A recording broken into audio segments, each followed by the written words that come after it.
Hello, friends, and welcome to the Exploring Washington State podcast. My name is Scott Cowan, and I'm the host of the show. Each episode, I have a conversation with an interesting guest who is living in or from Washington State. These are casual conversations with real and interesting people. I think you're going to like the show. So let's jump right in with today's guest. So I'm sitting down today at Here Today Brewery and Kitchen with Dennis Berg. Dennis was introduced to me through a friend. What I know about you, you're a bartender at the Space Needle, and you've been doing it for 43-ish years? 43 years in May. Yeah, that's crazy to me. So we joke about on our website now, we don't pay attention to Seattle because it's been done so well, and the Space Needle's been done so well. But the idea of sitting down with somebody who's worked in that building for 4 decades, you got to have some stories that are going to be fun. And we're going to have a good time here chatting. So, Dennis, give me a little bit of your backstory. Well, born and raised in Seattle. Watched them build the freeway in '63.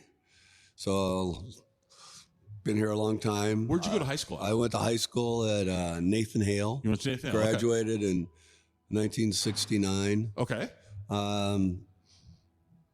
First job was pre-job before the bartender, making milkshakes for McDonald's.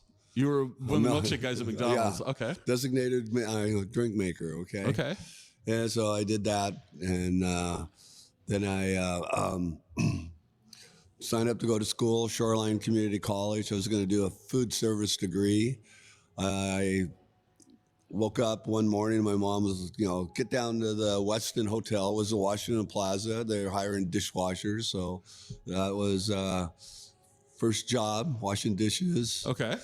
I was there 69, and then I washed dishes for a couple of years, and I ended up working in the purchasing department and receiving and shipping.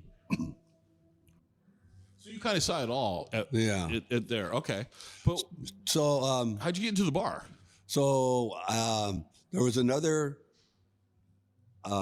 famous bar called Trader Vic's. Yep. So that was in the Ben Franklin Hotel.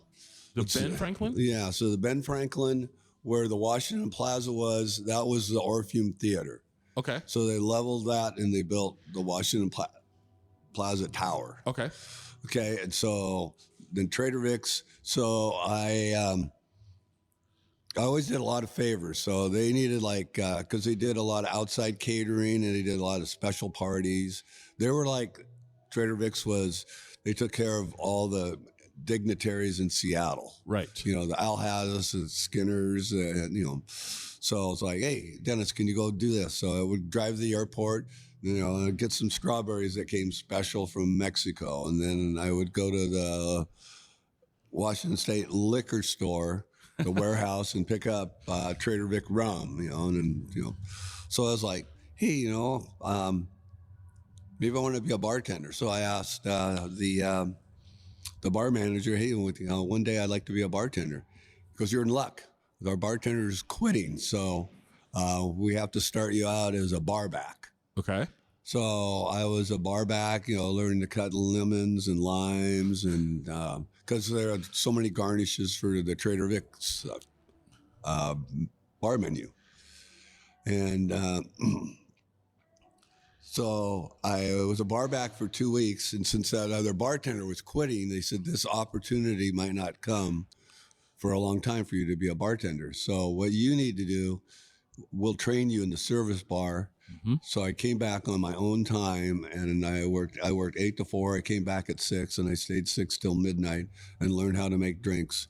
The drink menu at Trader Vic's, there was 80 drinks on there. So I had to know, you had to know all those, but they put me during the day shift, 10 to 6. Right.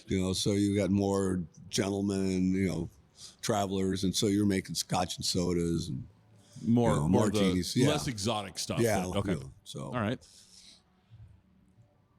Your time there at Trader Vic's, I have this really fuzzy, hazy memory of that place because I think of it as like kind of the exotic drink, Polynesian-ish drinks. What was something that you remember? Like, what did you like making?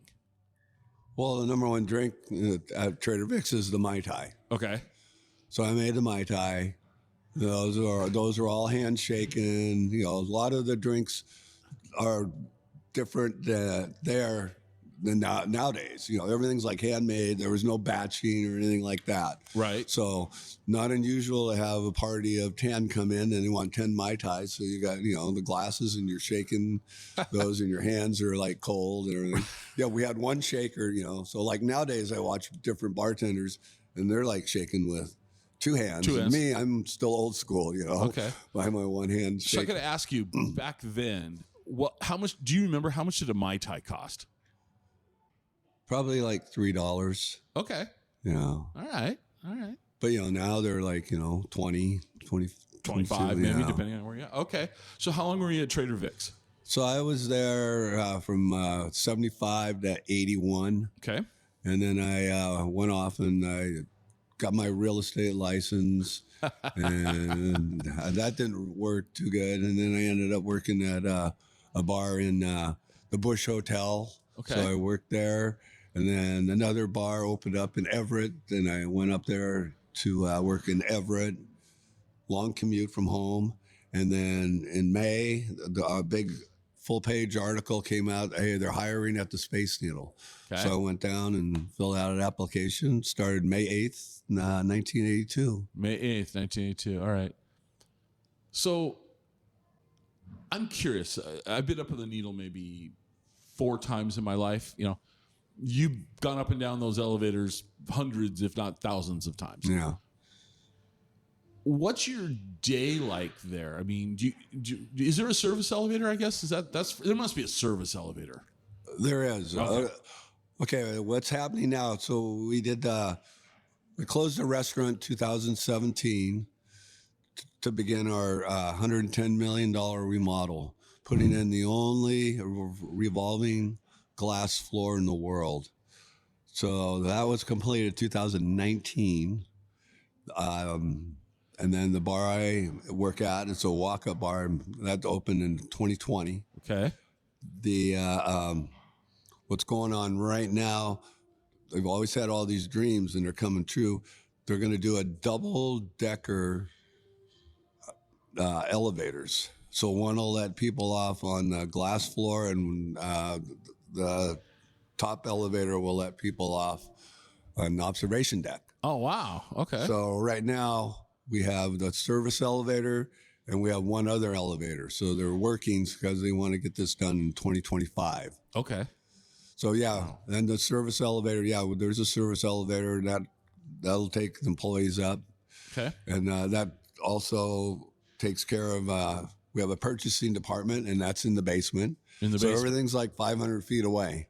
So, you know, if you run out of something, you know, you're at the mercy of the elevator.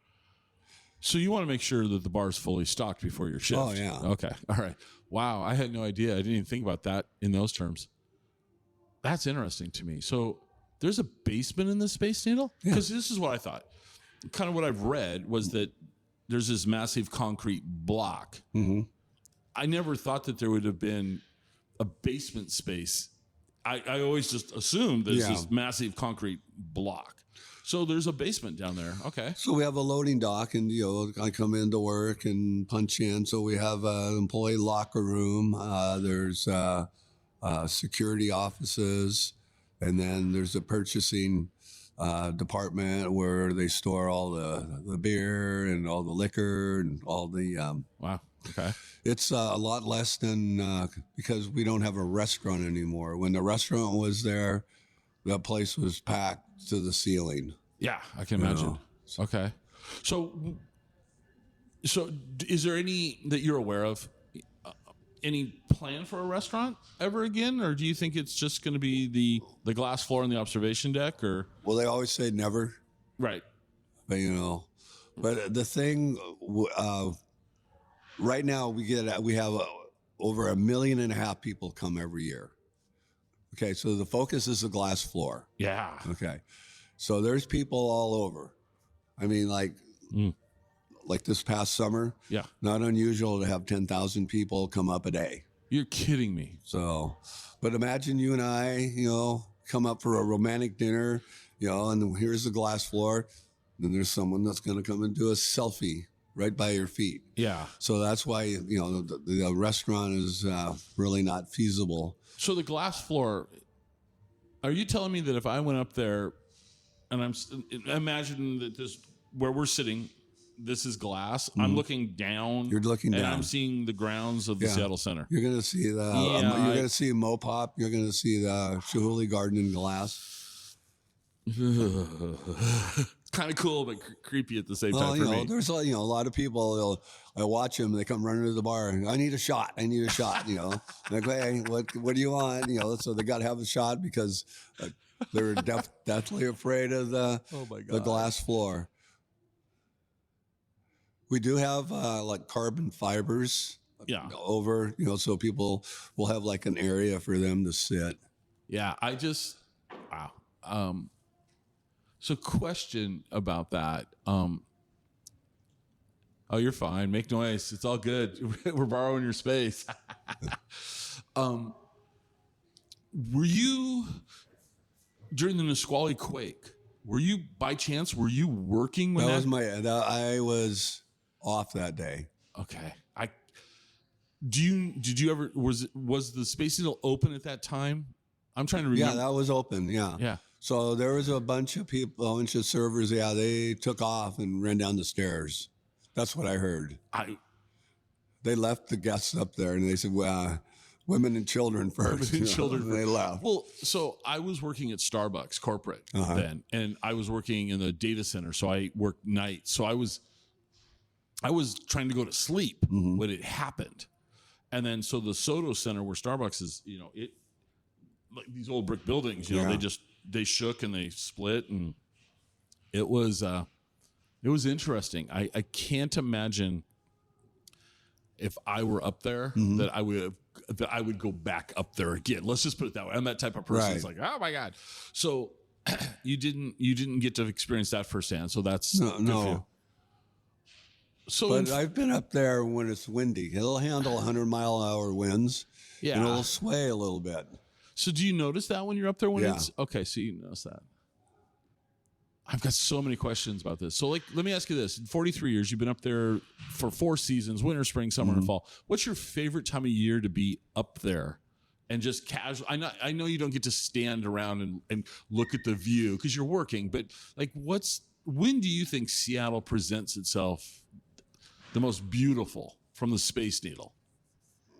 Oh, there's just too many. I mean, it's always clear during the summer. Yeah.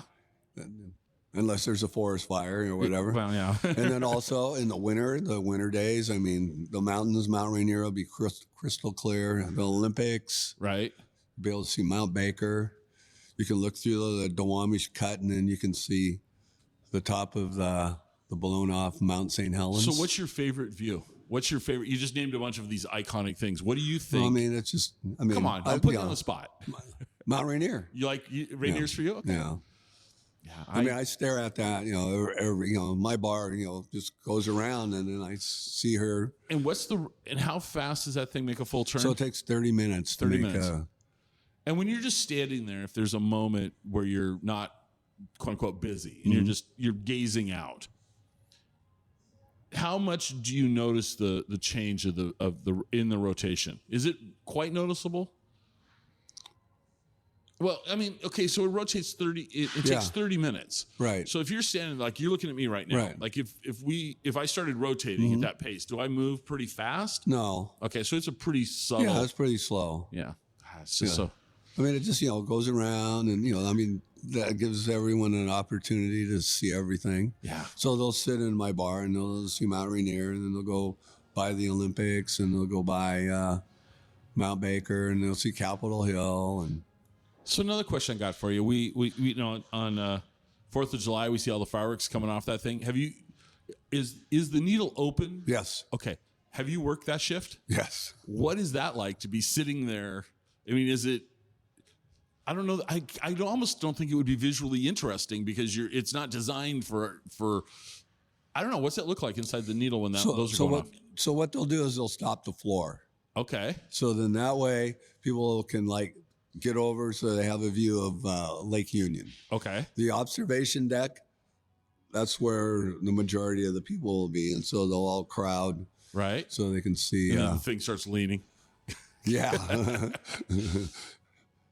But like, when the restaurant was there. Yeah. Okay. So, can't remember the years, but we did, there was fireworks off of Lake Union and there's fireworks, off the Sound. Right. So got two shows. So it would spin around. People would come up, and that's when people would have dinner. Yeah. So they could see. Huh. I got into trouble a few times because I was in the service bar and I wanted to see, so I go out and hit the emergency button. It's like, I want to look. And they put guards around there and said, watch out. Someone's like turning off the floor. That's funny. So do you know the process to turn off the floor? I mean, is it literally just a button basically, or how does? Well, in the olden days, there was a button, on and off button. Right. Because that's when we had the 1 horsepower motor. It was 1 horsepower? Yeah. Back in 62. 1 horsepower. Yeah. Turn that whole. Yeah. But see, now it's so heavy. Now we have 12 motors that turn the glass wood. Still, I can't imagine just a 1 horsepower motor. That's less than a lawnmower motor. Mm-hmm. And you're telling me a 1 horsepower motor was able to rotate the Space Needle? Yep. It's not that I don't believe you. I'm just dumbfounded. I'm like, you're kidding me. Wow. And that was, from 1962. So that was pretty amazing. Yeah, that's well, there's just so many things. Okay. So in all your years there, let's gossip. Who have you seen? Famous people. Who have you seen go through the needle? Any names pop in your head? Well, John Travolta, he would come up. He came up for dinner like 2 nights in a row because he brings his, what do you have, a 727? Yeah, or a 707. One of the 707. Yeah, so he brings that in for a tune-up at Boeing, Okay, yeah. So he'll be up there. I've met Robert Plant. Now, my friend Billy Graham, and who else did I see? I saw Bill Clinton. You saw Clinton up there? Yeah. Okay. That's all right. But I was in a bar out front from 82 to 89, and then the last 35 years I was in a service bar. So you don't see. So I was in the closet, so right. So I can only look out and see someone go by. And my friend Tracy Walschlager, who introduced us, right? She told me she met Robert Plant. Yeah. And her story is pretty funny, but what she said was the night that he was there is like with some kids. Yeah. And she said all the servers were going over, interrupting his meal basically. But I guess he was incredibly gracious to everybody. Yeah. He came to me, to get, he goes, I need change so I can make a phone call. And then all of a sudden these little girls are there, I said, Robert, you should just charge them a quarter. Then that way, so you can use the phone. And then, so I asked him for an autograph, and he looks at me and I go, well, there's a guy downstairs in purchasing that loves you, and so he wants an autograph. So, did he give you one? So he gave it to because and then later on when he went down there to get his car, the purchasing guy came out and thanked you, and he goes, "Oh, I guess that bartender wasn't lying, that was for you." So that was pretty cool. That's pretty cool. One of the cooks that cooked his meal came out to shake his hand because that was his favorite band, Led Zeppelin. Right. And then Robert Plant autographed his chef's hat for him. Chef's hat. Tracy told me a version of that. Yeah. I was like, that was just like, a guy's dream come true. Robert Plant. Yeah. Yeah. If they were iconic for so long, and he's still iconic. He's still playing live. Mm-hmm. Tell me something that the general public doesn't know about the Space Needle. What's a quirky thing? Like I didn't know there was a basement. So like what else? What else is there about the Space Needle that's kind of the general public wouldn't think of that? Wow. Well, I actually have a question, and you might not know the answer. This is the way my brain works, though. But so when you had when the kitchen was there, yeah, and there's bathrooms up there, we've got sewage and we've got grease and all that. There's pipes that go all the way down. There's pipes that go all the way down. They're kind of hidden amongst the yeah, I mean, they're just right. They can just go right down through the stairwell. There's 848 stairs. Have you ever run up them? No, but I've been down them. Okay, so you want a story, right? Yes. Okay. So one night, another bartender and I were working, and they said, okay, they're changing the transformers in the center house. So we're going to turn off. We're going to go on a generator. So you need to take this one elevator. Okay. And I'm kind of the troublemaker, so it's like, so anyway, so I come around the corner and I go, hey, there's a service elevator. It's right there. And my friend, the bartender goes, no, you always get us in trouble. We're supposed to take this other elevator, the blue elevator. And I go, no, the red one's right there. And he goes, no. And I go, okay.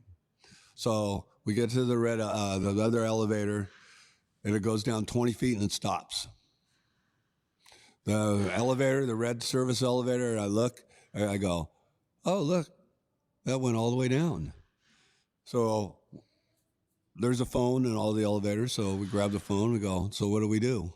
Well, we'll call you right back. Okay. So he and I were stuck in there with Mrs. Field, with a bag of Mrs. Field's cookies. Okay. So then we get a phone call about 10 minutes later. So the elevator company, they won't be there for 3 hours. So you guys are going to have to cut your way out. Okay. So how do we do that? So down below the phone, there's a key. And then in the back, there's a panel. It looks like a panel, but it's a door. So we had to open up that door. And when behind that door was bolt cutters, because there's a chain link fence that goes behind the elevators. Okay. So luckily the counterbalance wasn't there. So we had to hold back the cables and jump to the stairwell and walk all the way down. Oh, hell no. So I got home at 2:30 and my wife was like, are you okay? Hey, where have you been? It's like stuck in the elevator. And I showed her my white shirt was just covered with grease. Oh my gosh. No. Yeah. Okay. So the only thing I've got in my life, and it's kind of, so the stairs that go to this up and down the space, are they normal size stairs? Are they they okay? There's two sets. Okay. So two ways to get out. Okay. So when I was probably 16 years old, I was down in Knott's Berry Farm with my parents and a friend of mine, and my friend and I are running around like 16-year-old teenagers do, and of course my friend finds a cute girl. I get her little brother, and I have to take the little brother on all these rides because that's what you do. Well, there's this corkscrew roller coaster, and I'm not a thrill seeker type person. The kid goes, come on, I'll go. So we're literally in the front seats of the front car, where and we go start up. We go up to the big hill at the top of the roller coaster, and we just go over. We're our car just started to crest. Right. They stopped us, and we had to climb down. Because the other train, there was two trains on the track, right? And the other train, the hydraulics jammed, and we would have crashed into it. But I had to climb down from the top of the roller coaster at Knott's Berry Farm. And those stairs, I'm a big guy, right? I wasn't that, I was tall then, not big, but those stairs were bigger than normal and not, it was for workmen. It wasn't for the public. It wasn't, OSHA. I mean, it's probably OSHA, but not something that, you'd have the public go walking up and down. Yeah. So I could have not done what you did. I would not have done that. Okay. I better tell you a couple other stories. All right. Let's go. So, but I have pictures, but you'll just have to, I'll show you the pictures. Okay. We can't do it over this. Right. But back in 82, when we all started, the facility guys were taking people to the top of the roof so we could like see out. So it was my turn. So there's a steep ladder that goes all the way to the top, goes to the halo and goes to the very top of the roof. There's a tower with a red beacon. So I'm up there and I'm a smart ass. And so I asked them, I go, hey, can I touch that red beacon? And they go, then they like hit me in the chest. They said, you go right ahead, Dennis. So I climbed all the way to the top, touched the red beacon. They came out and took a picture with their Instamatic camera. And then like a week later, they gave me a couple of copies of the picture. No harness, no nothing. No harness. No.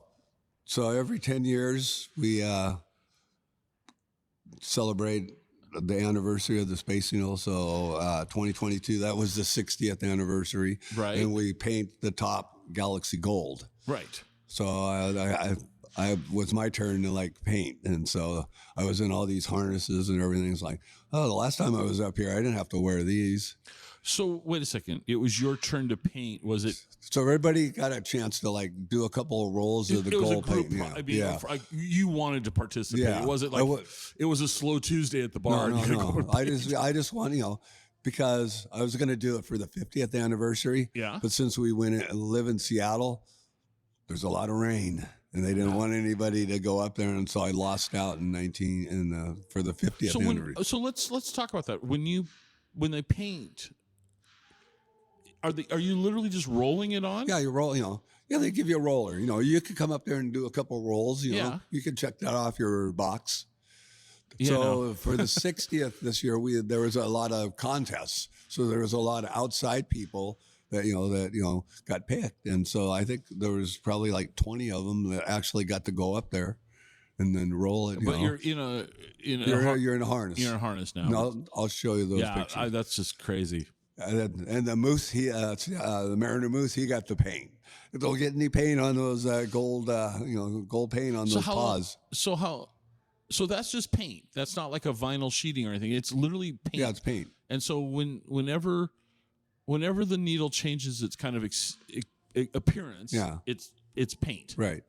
How long does it take a crew to paint that? Not with letting the public come up and do some, but like, is it you do it like in a couple of days. Wow. So the next time it's going to be painted is going to be, 2032. Wow. Yeah, 70th anniversary. Yeah, it's crazy. It's it's interesting. It just the needle itself. I mean, is it? I think it's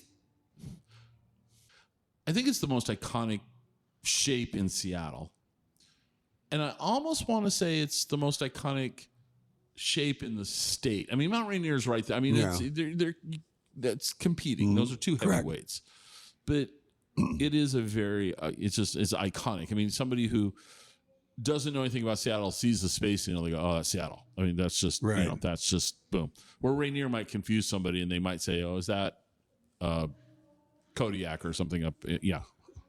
Story. Okay. So we have so many tourists, right? Right. Come to, 1.5 million every year. Now we have cruise ships coming, so people from all over. So, like, I'm making drinks and this lady comes up to me and she points at Mount Rainier and she goes, is that Mount Everest? And I like look at her and it's like, and I go, oh, well, over those Olympic mountains, if you stand on your toes, you can see Mount Fuji. She like looks at me. I go, ma'am, that's Mount Rainier. You can't see Mount Everest from here. Oh my gosh. So how many people this glass floor thing? I got lots of questions about this. Okay. How many people? What's the capacity up there? Do you know?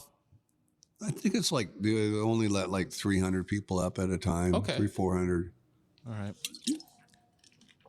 And 25 people fit in the elevator. Right. And who's mopping that? How often are they cleaning that glass floor? Oh, there's someone doing that every day. I was going to say. They're cleaning the glass floor, and they have someone cleaning the windows. Yeah. You know, everybody's got kids with candy on their fingers. Kids, adults. Yeah. Well, okay. Wow. So it's 300 people. What about the observation desk? How's the capacity, or is that for both levels? But they've had more, they put more up there, like for 4th of July. Right. It's like, we just had a party a couple of weeks ago for 600 people. So, okay. And so they bought out the whole needle. And so, right. And do you know what the capacity is of the elevator? Yeah. With only 25 people can ride on there. So that's a lot of, and how long's the ride? Is it about? It's about 40 seconds, 50 seconds. About a minute. The service elevator goes twice that, half that speed. Half that speed. So it's like 82 seconds. Okay. Because they always, have to bring up so much supplies and everything, and move furniture and. Because we have a 100-foot level, and that's where we do our banquets. That's our skyline level. Right. So we can do. And when was that built? That was built in 82. Okay, that's right. Okay. Just so many logistical things when you say it like that. We have to bring furniture up. Yeah. Everything that's up there has to come up from an elevator. Mm-hmm. It's not like a delivery truck can back up and offload it into the kitchen or offload a bunch of furniture into the lobby. Oh my God. Okay. Yeah. Then, we do those parties, so we're taking furniture down to bring up other furniture. And then at the end of the night, then we're taking that furniture back and loading it in a truck. So it goes, back to the warehouse, and then we have to bring the other furniture back up. So it's a lot of work. Wow. I had no idea. No idea. We have special chairs too, because it's a glass floor. So you just can't have metal chairs. So we got a lot of plastic chairs. Plastic chairs. Yeah. Okay. Interesting. I don't know if I'd go up there. I mean, I'd go up there, but I don't know. I'd probably be running to you for a shot. So does the Space Needle have any iconic drinks? Well, we're like constantly changing our menu. Okay. So like when I started there in 82, what was really cool is they had a round menu. Okay. So we had a round menu, and one side you could see where all the landmarks, like Mount Rainier, Mount Baker, Olympics, and everything. And then, Mount Fuji. So you could, what's that? Not Mount Fuji or Mount Everest or Mount Kilimanjaro. But you could sit there and enjoy your dinner and travel around, and you go, okay, there's that. There's and then on the other side, then we had all of our cocktails. Okay. So when I started there, we had a ceramic needle. So that was our signature drink, and that was a drink that you could take home. Okay. And what was that drink? So that was it was rum and pineapple juice and orange juice. And then we had a plastic one, and then we put fruit punch in there, and that was for kids. Okay. Yeah. But yeah, we sold a lot of those, and so that was like the iconic drink. Right. That was there starting in 62. Okay. So then when I started there, it was a whole different management than in the beginning. Okay. But yeah, that was but that drink's not. I don't think that drink's not coming back. So, as we're recording this, late October of 2024. Yeah. What are people drinking these days? What do you get order? What are people ordering from you? Old fashioned. Old fashioned. Okay. That's the. Yeah, that's the winner. That's the number one. You think? Yeah. No. Tito's and soda. Okay. Local beers. So what's a big seller up there for beer? So we have we got our beer from another brewery, and so we have an IPA. Okay. So.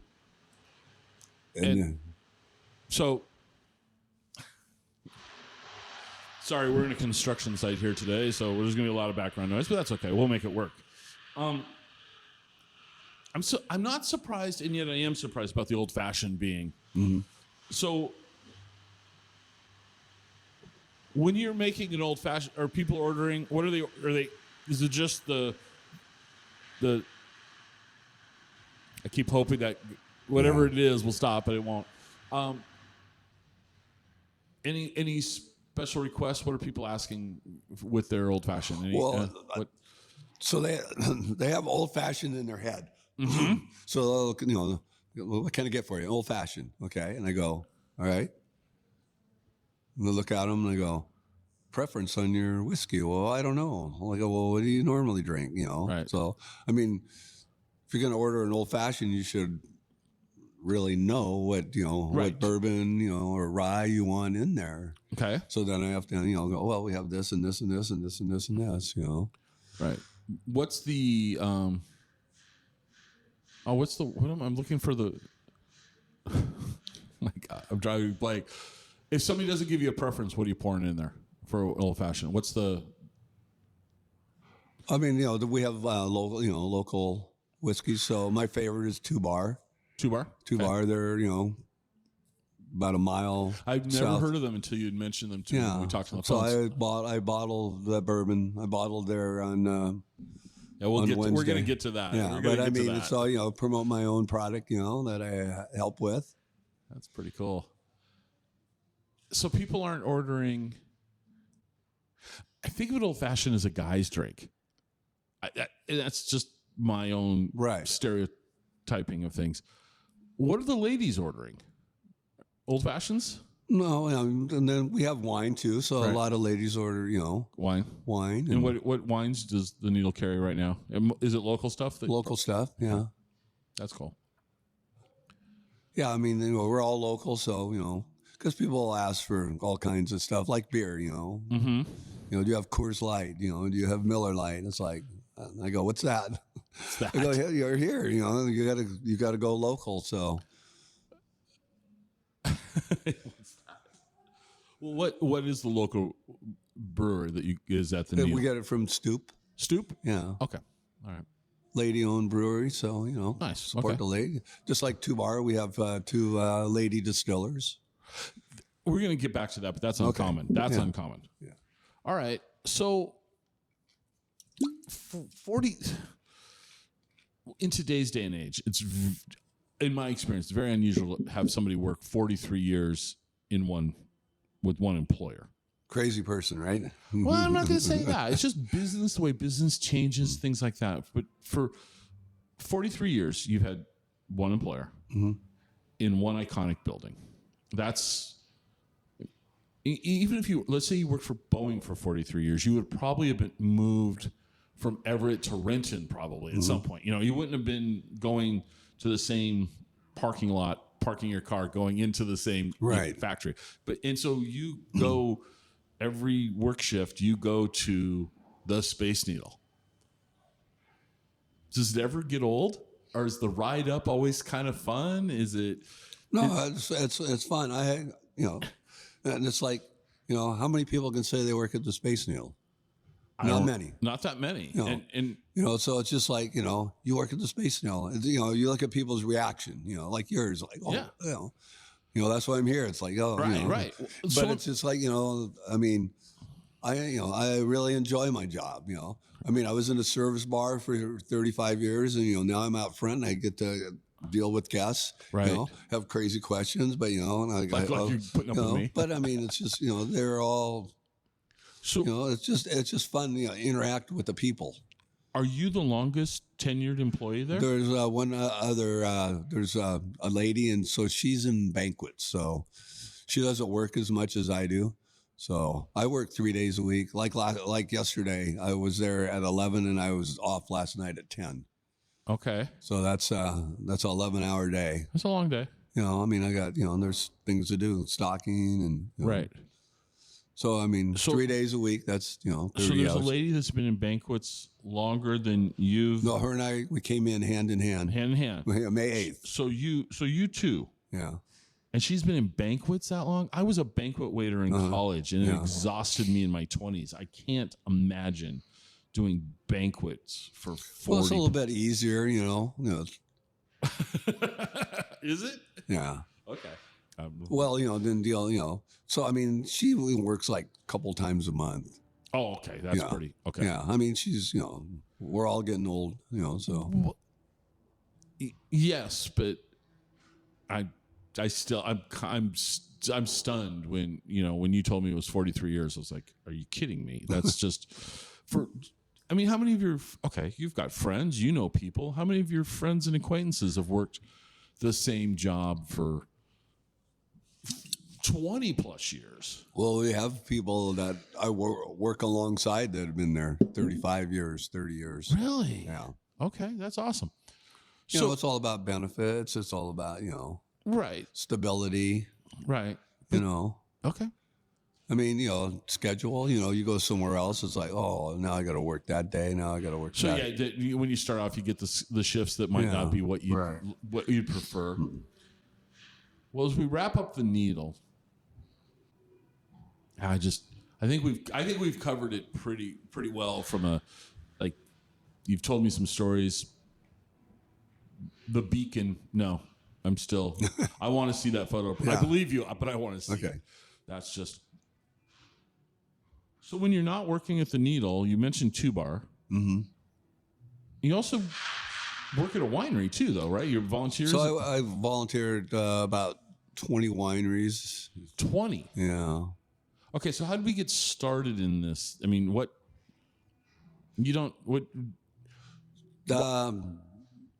long time ago, someone said, hey, have you ever bottled wine? I go, I like wine because, Woodinville, Chateau Ste. Michelle. Right.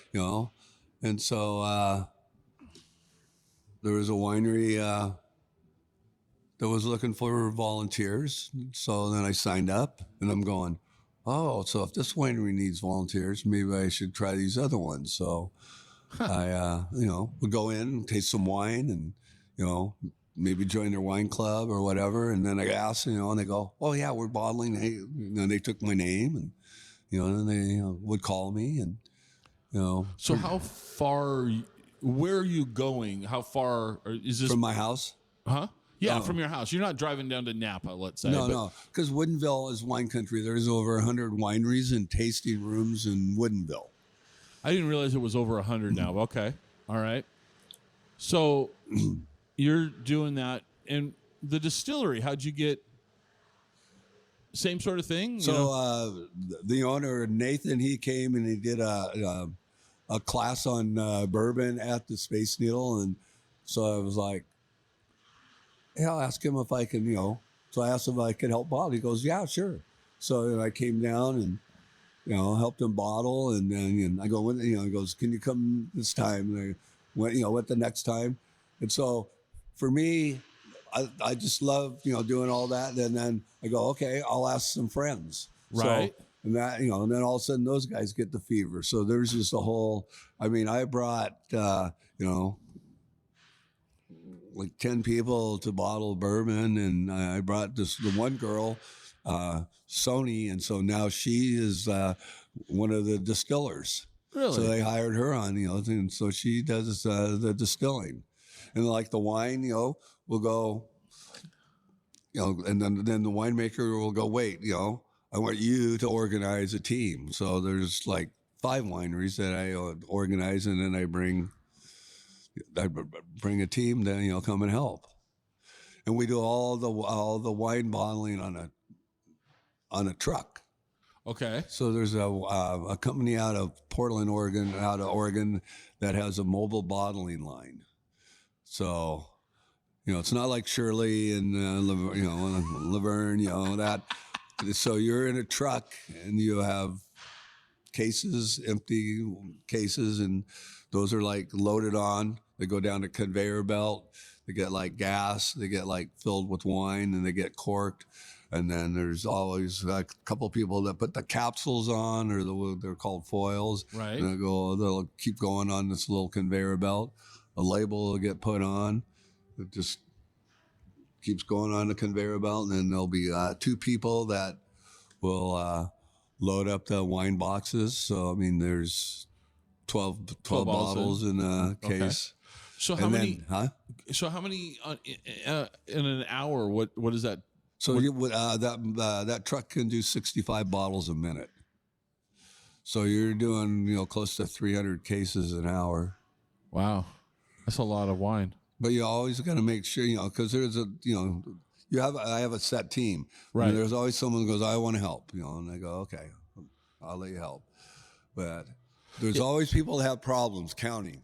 Because, so, here you're like packing the wines. The first person puts 6, the next person puts 6. And it comes down, and then the cases weigh about 40 pounds, 45, and then you palletize. We do like 4 layers high, right. 14 a layer.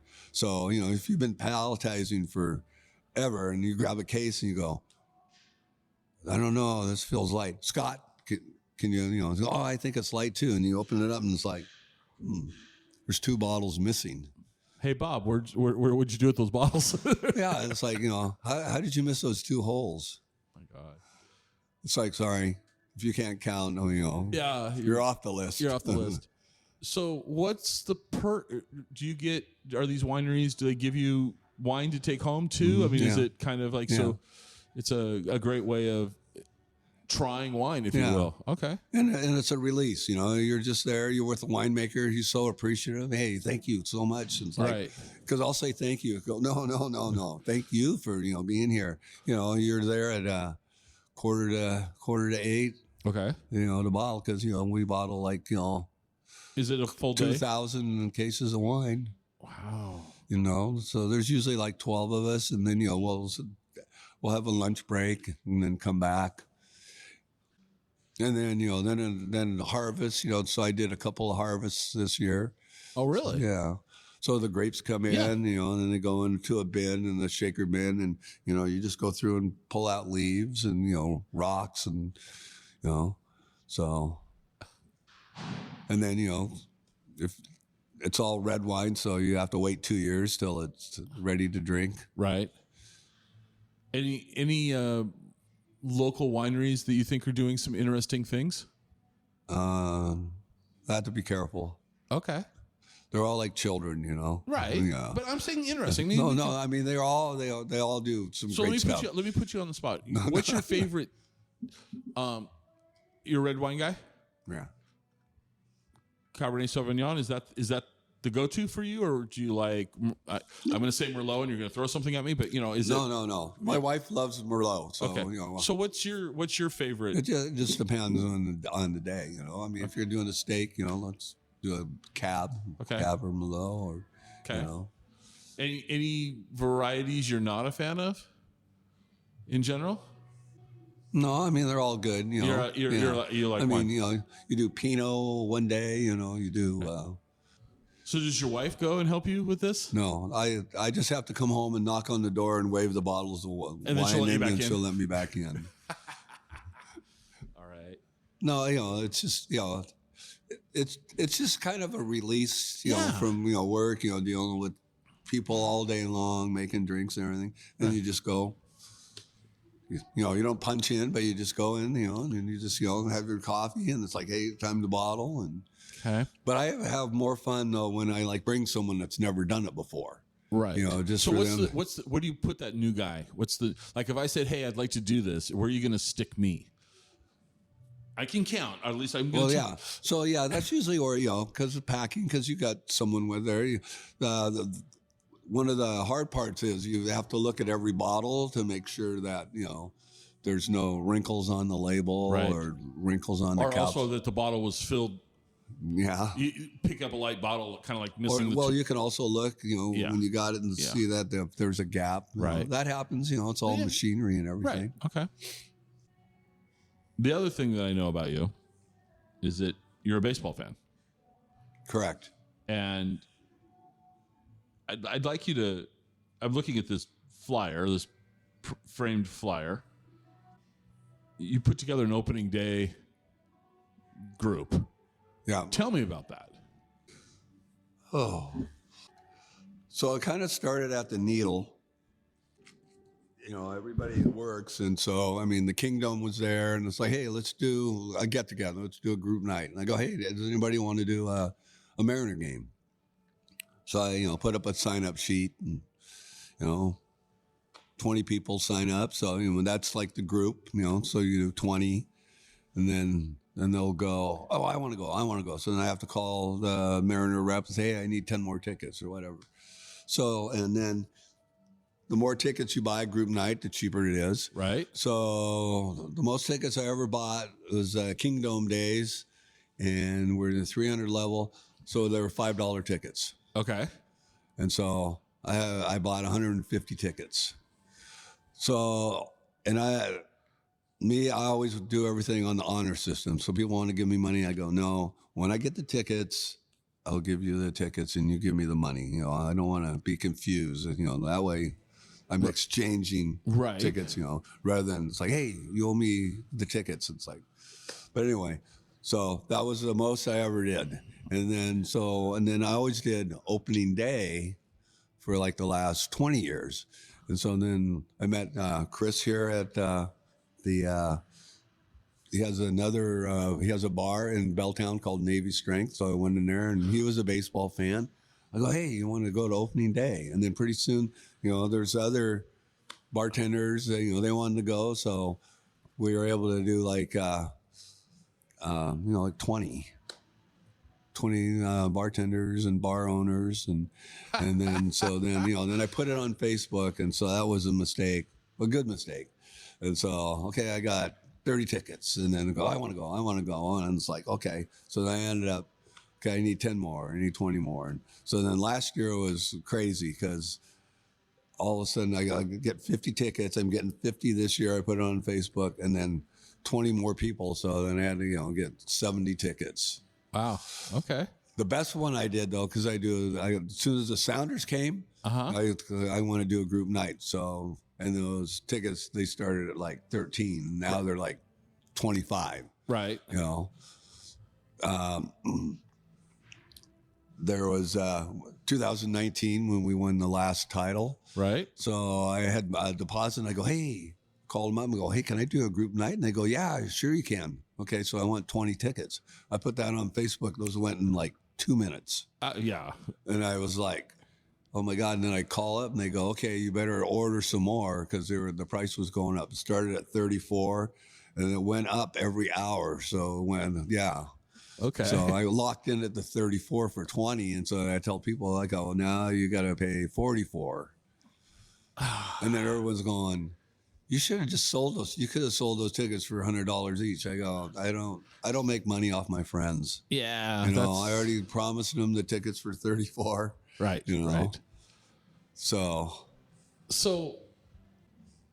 you guys pre-funk here. Right. Okay. And you go down to the game. Mm-hmm. So the problem for me with opening day, I'm going to call it Safeco. It's always going to be Safeco to me. Yeah. It's cold. Yeah. We've been there, it's almost been like it snowed in March. Yeah. And it's like, I grew up in Tacoma, and so we'd go to Cheney a lot. And Cheney until about middle of June is not a fun place to go see baseball because it's the wind comes in and it's just cold. I don't know, this is probably in the 90s. I went to opening day and they were playing the A's opening day, and I needed a parka and it was tough.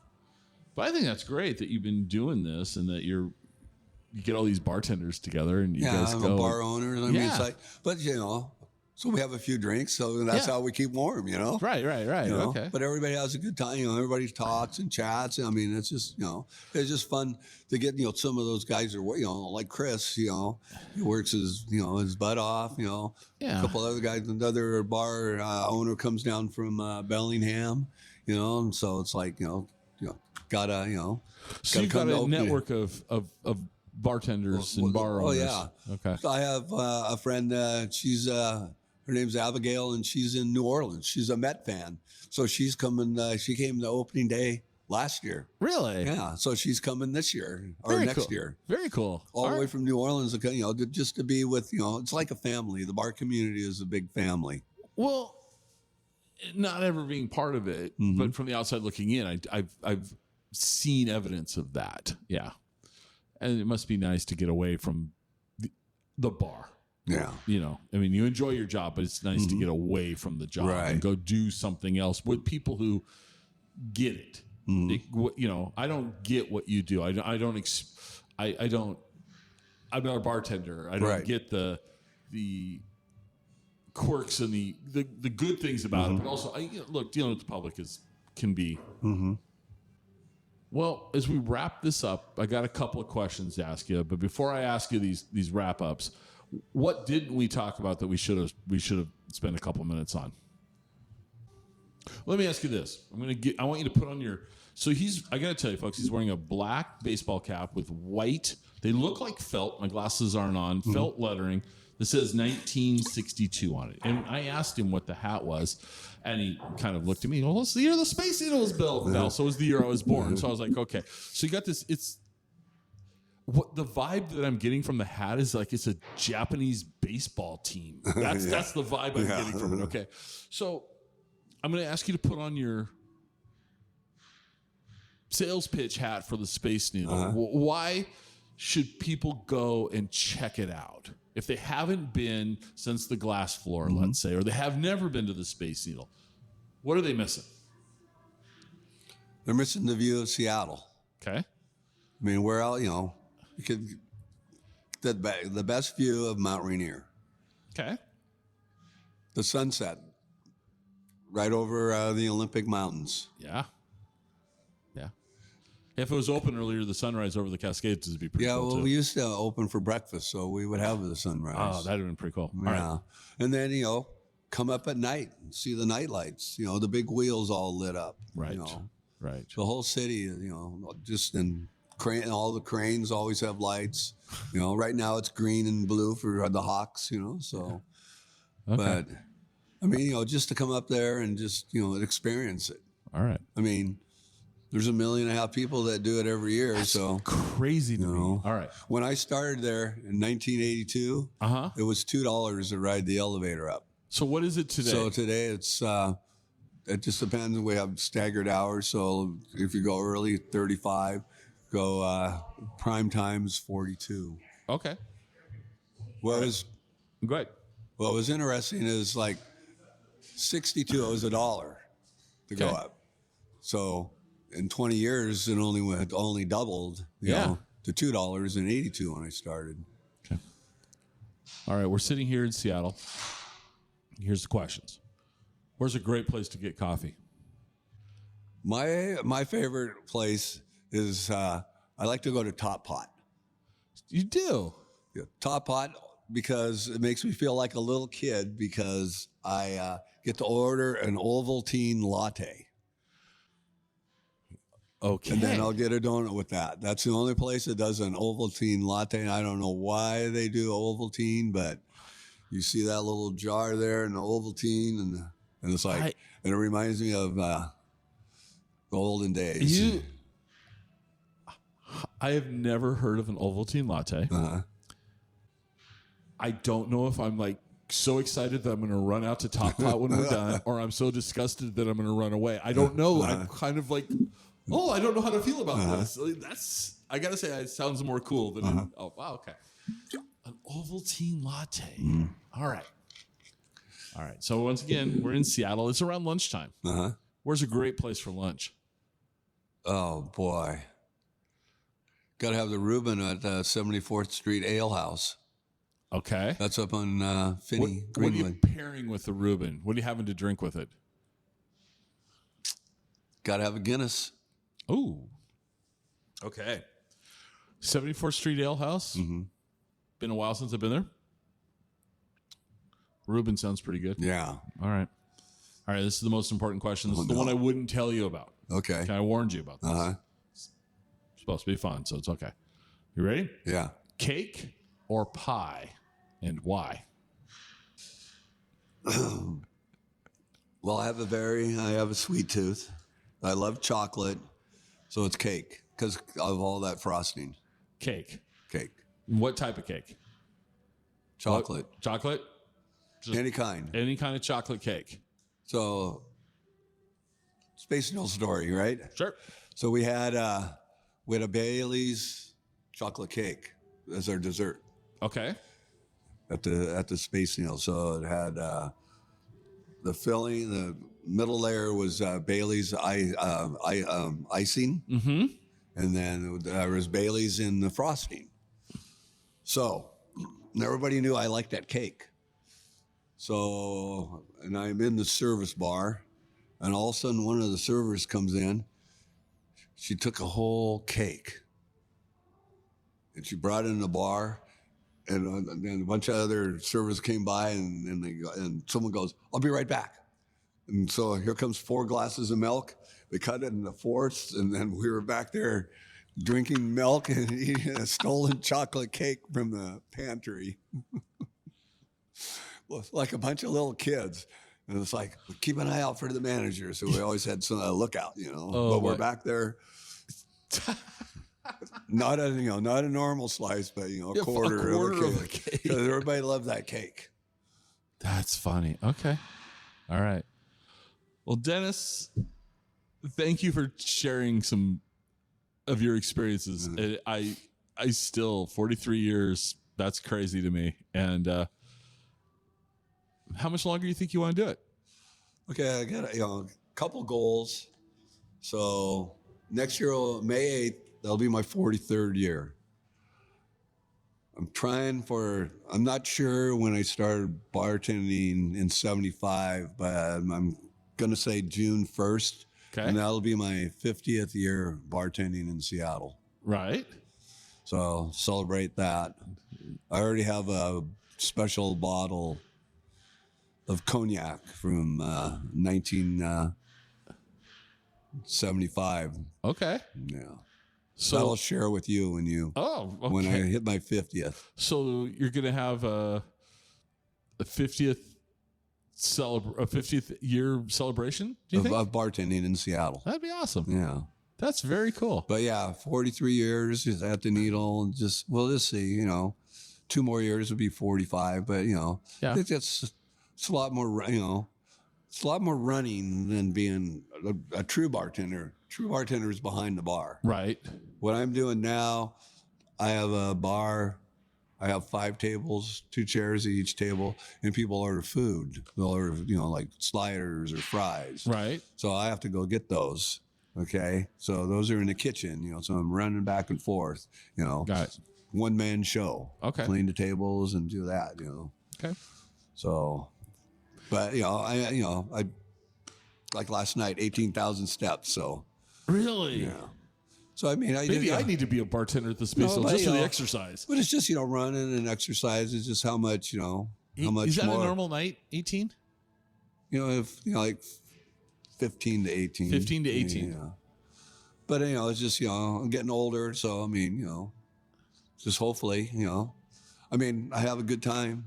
That's what I wake up every morning. It's like, I want to go to work, and I enjoy all the people I work with. So that's awesome. Well, I want to hear about the 50th bartending.